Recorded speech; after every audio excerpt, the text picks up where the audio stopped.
जाग जाओ, कमाई करने आए हो, ये परदेश है तुम्हारा, ये घर नहीं है। घर तुम्हारा वृंदावन धाम है, घर वाली प्रिया प्रीतम और सहचरियां हैं, तुम भूल गए हो। यहां तुम आए हो तो अब अपनी भूल मिटा दो। यहां तुम्हारा न कोई जननी है, न कोई जनक है, न कोई बंधु है, न कोई सुहृद है, न कोई रिश्ता है, न कोई नाता है। तो तुम बाबा जी हो इसीलिए बोलते हो, हम तो गृहस्थ है। तो तुम भी नाता किए हो तो कृष्ण ही से किए हो, दूसरे से नहीं किए, जान नहीं पा रहे। नहीं, उस शरीर से जब कृष्ण अंतर ध्यान हो जाते तो क्यों जला देते हो? रख लो शरीर को। कृष्ण को तो देखा नहीं, जाना नहीं, लेकिन अनजाने में भी श्री कृष्ण से ही प्यार करते हो। कृष्ण आकर्षण जो सबके हृदय में एक पावर रूप से विराजमान परमात्मा तत्व, उसी का आप आदर करते हो। अकेले आए हो, अकेले जाओगे, रात में उठो और खूब भजन करो। रात माने इस मोह निद्रा से उठो और भजन में लगो। भजन करके ही आप इस माया का जो अंधकार है ये विध्वंस कर सकते हो, अन्यथा कुछ का कुछ आपको दिखाई देगा। ठूठ का भूत नजर आएगा, रस्सी में सांप नजर आएगा। ये बहुत बुरा अंधकार छा गया है अंदर।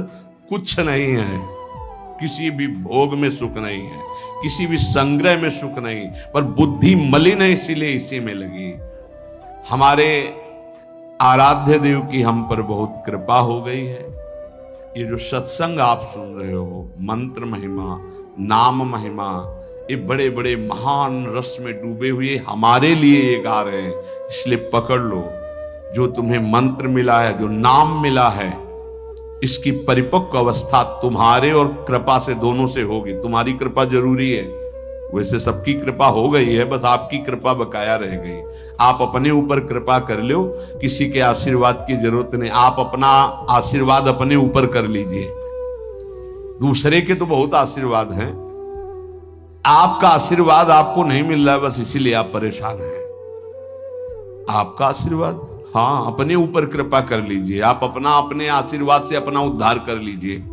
तो इसको तो तुम वही कर्म करवा रहे हो जिससे नरक प्राप्त हो, औरों के आशीर्वादों की आकांक्षा करते हो, तो नहीं हो पाएगा भाई, नहीं हो पाएगा। देखो, आज कुछ ऐसी हवाएं चल पड़ी हैं, परमार्थ को जानना मुश्किल है।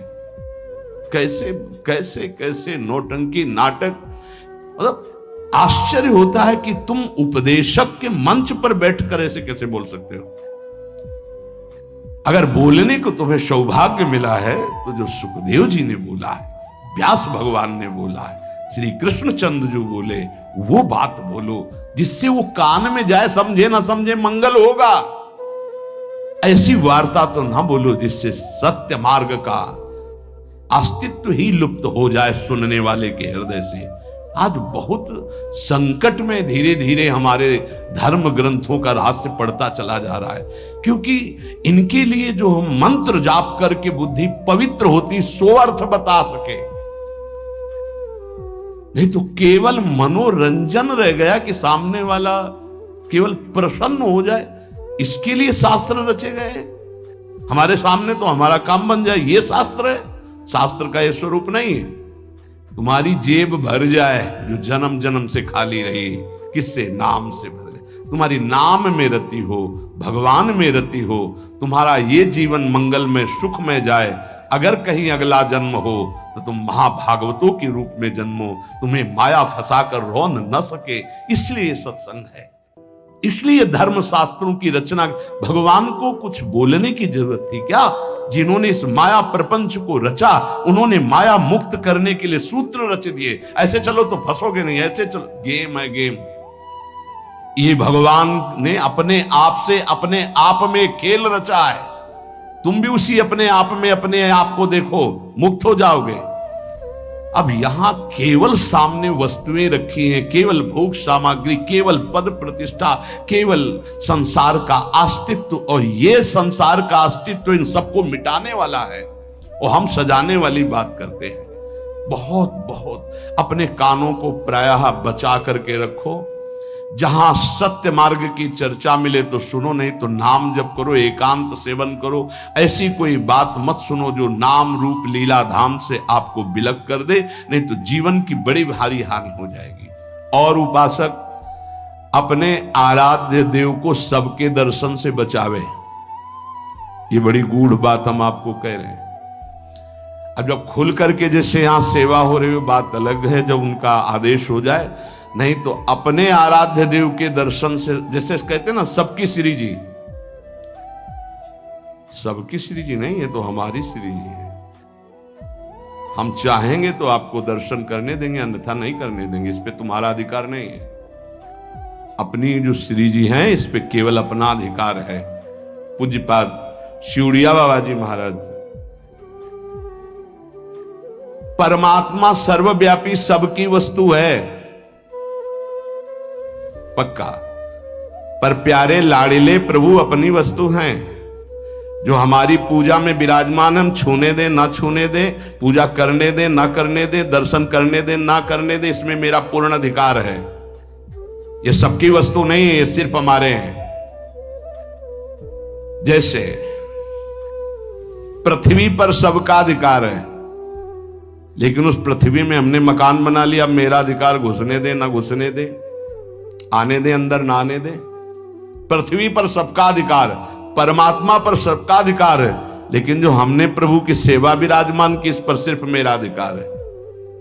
हम चाहें तो तुम छू लो, हम चाहें तो तुम देख लो, नहीं पर्दा लगा देंगे। ये तुम नहीं कह सकते कि खोलो श्री जी सबकी है, नहीं, सबकी श्री जी ढूंढो जाके। ये हमारी पर्सनल श्री जी है, ये हमारे पर्सनल ठाकुर है। जैसे पृथ्वी सबकी, मकान हमारा, जितने में हमारा मकान बन गया है, इसके अंदर आने दे तो हम आने दे, ना आने दे तो ना आने दे। इसलिए उपासक जब तक भगवदाकार वृत्ति ना हो जाए, अपने आराध्य भगवदाकार वृत्ति की अपने आराध्य देव अपने से बात करने लगे, तब तक अपने आराध्य देव को प्रदर्शन ना बनावे। कोकिल साईं कभी किसी को दर्शन नहीं करने देते थे। जब कोई विशेष प्रेमी महाभागवत तब ले जाते थे, वो ये कहते थे कि हमारे लाडली लाल से कुछ कह मत देना, कुछ कहना नहीं तो हम दर्शन करा देंगे। क्या मतलब? वो मूर्ति समझ रहे हैं, देखो जरा, वो खेल रहे हैं, तुम कुछ बोल दोगे वो तुम्हारी तरफ आकर्षित हो जाएंगे, परस्पर उनके खेल में कुछ बोलोगे नहीं, बस चुपचाप दर्शन कर लो। तो वो महाभागवतों से अन्य का तो प्रवेश ही नहीं था। इसका कुछ रहस्य है। अपने ठाकुर जी को प्रदर्शन न बनाए, अपनी सेवा को प्रदर्शन न बनाए, अपने भजन को प्रदर्शन न बनाए। उपासक यदि व्यवहार में उतार देगा अपनी उपासना को, तो वो फिर सिद्ध नहीं हो पाएगा। जब तक अपने आराध्य देव से बात ना होने पावे, तब तक आराध्य देव गुप्त ही रहने चाहिए। और जब आराध्य देव से बात होने लगे, फिर उनकी इच्छा है कि चलो हम मंगल, तो बात अलग। ये गुरुदेव भगवान को भी देखा, आप वो दर्शन, ऐसे जो नाम सेवा है, घंटों ऐसे, घंटों श्री जी का नाम सेवा ऐसे ले, घंटों ऐसे, क्या उनको दिखाई दे रहा है? बार बार बार बार बार। और ये सब होता बंद करके दरवाजा। कभी सेवा प्रकट, वो तो सेवा में थे इसलिए दर्शन नहीं किसी का। तो देखो आज वही प्रगट में सेवा हो रही है, प्रगट में सबको, ये साधक को ये सावधानी है। कुछ गूढ़ राशि इसलिए महापुरुष जन कह रहे हैं, उसमें क्यों में ना करके अपनी भावना को पुष्ट करना चाहिए। और ये ध्यान रहे कि भगवान को भोग पाने की इच्छा नहीं होती, क्योंकि वो नित्य तृप्त पूर्ण काम है। भक्त का भाव भगवान की भूख लगाता है। जैसे भोजन की खुशबू जो है, भूख ना लगी हो तो भी लग जाएगी ना, बढ़िया ऐसे बने हो तो देख के लगे चलो भाई।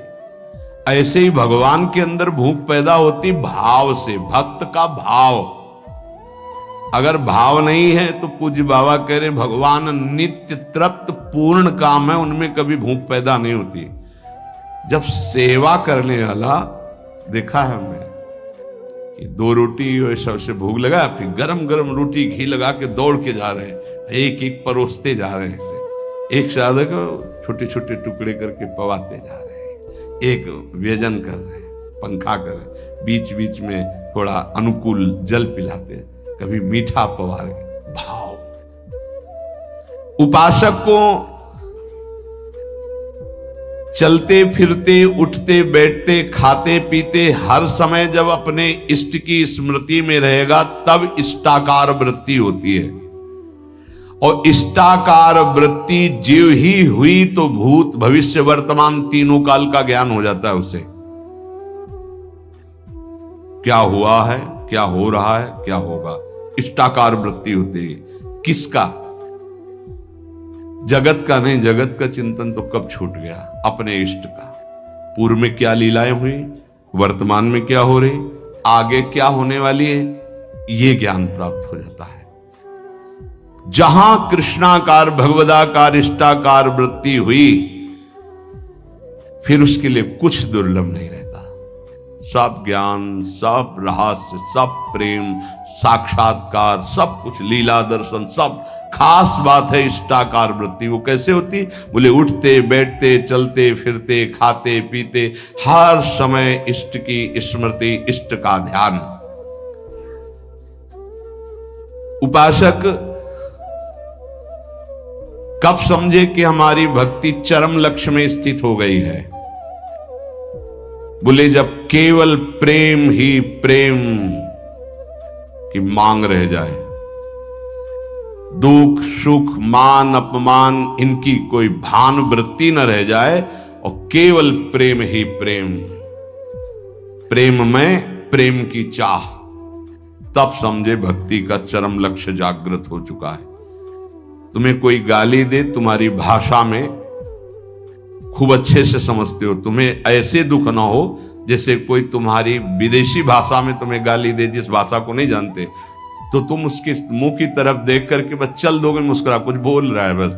ऐसे तुम्हारी भाषा में तुम्हें गाली दे, मुस्कुरा के चल दो, तो समझो भक्ति का चरम लक्ष्य जागृत हो रहा है। तुम्हारा अपमान हो, तुम्हारी निंदा, उसे बहुत अमृत है, सच्ची कहते हैं।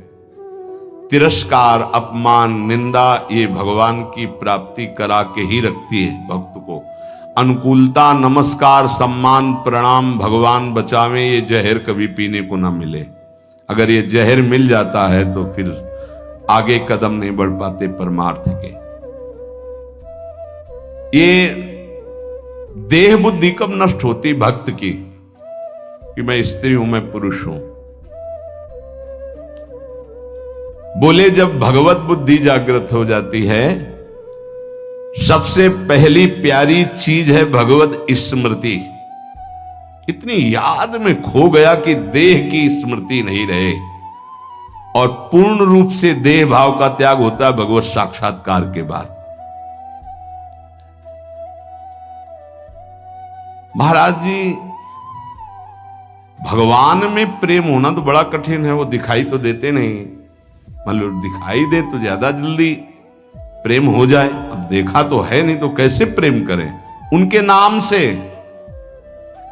उनके नाम में बहुत सामर्थ्य है। उस नाम का निरंतर चिंतन यदि करोगे तो तुम्हारे चित्त के सारे विक्षेप नष्ट हो जाएंगे। श्री कृष्ण को कहा गया है आकर्षणकारी, लेकिन नाम में इतनी सामर्थ्य है कि श्री कृष्ण का आकर्षण कर ले। ये बात अनुभवी महापुरुष ही बोल सकते हैं। श्री कृष्ण का आकर्षण त्रिभुवन को आकर्षित किए, और नाम श्री कृष्ण का आकर्षण कर लेता है। इसलिए बिना देखे भी परम सिद्धि को वो प्राप्त होते हैं जो निरंतर नाम जप करते हैं। महाराज कहते हैं कि कृपावान ही भजन करता है। कृपा तो सब पे है, फिर सब भजन क्यों नहीं करते हैं? सब पर मोरी बराबर दया। महात्मा और भगवान की कृपा सबके ऊपर समान होती है। उत्तर पर जो भगवान या महात्मा की आज्ञा का पालन करता है वही उस कृपा का पात्र बनकर कृपा को रोक पाता है, अन्यथा प्रवाह है, निकल गया।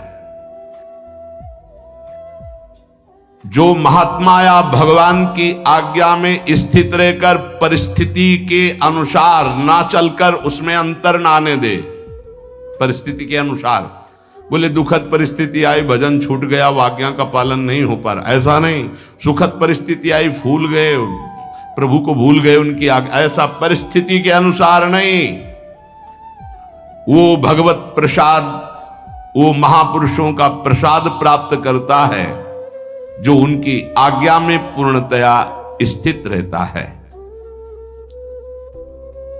ये महात्माओं की निंदा क्यों होती है?